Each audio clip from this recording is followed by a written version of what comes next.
আরণ্যক বসুর কবিতা হঠাৎ মনে পড়ল। বহুদিন আগেই দেখা উচিত ছিল তোমাকে, বহুদিন আগে কোনো মফস্বল কলেজের অগোছালো ভিড়ে, সরস্বতী পুজোর অন্যরকম সন্ধ্যায় মুখোমুখি, একেবারে অমোঘ সংঘর্ষের মতো পয়েন্ট ব্ল্যাঙ্ক মুখোমুখি। এক্সকিউজ মি, মনে থাকবে কবিতাটা আপনার? অথবা সন্ধেবেলার বিধান এক্সপ্রেসে, ময়ূরাক্ষীতে পাশে একটু জায়গা হবে বলে অনুমতি না নিয়েই বসে পড়া, আশ্বিন মেঘের মতো ঝাঁপানো আলাপ, কবিতা জড়ানো নেশা, পুরনো দিনের গানে ঝকঝকে চাপান উতর। বর্ধমান ছাড়ালেই রাঢ় বাংলার গন্ধ পাওয়া যায়, তুমি জানো?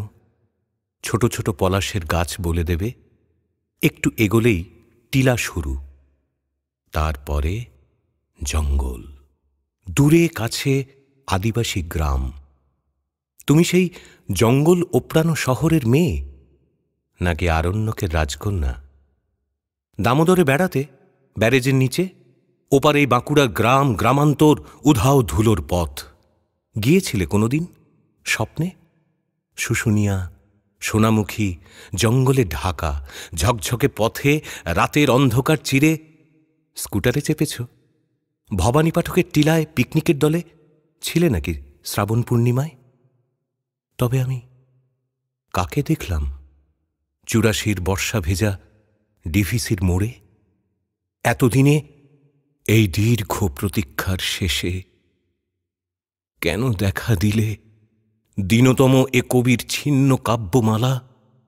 কেন তুলে নিলে এই উজ্জ্বল আলো, লোকজন, কর্পোরেট হাসি? কিভাবে তোমার কাছে যাব? গর্জন তেল মাখা প্রতিমার মতো মুখ দেখে মনে পড়ে গেল বহুদিন আগেই দেখা উচিত ছিল তোমাকে।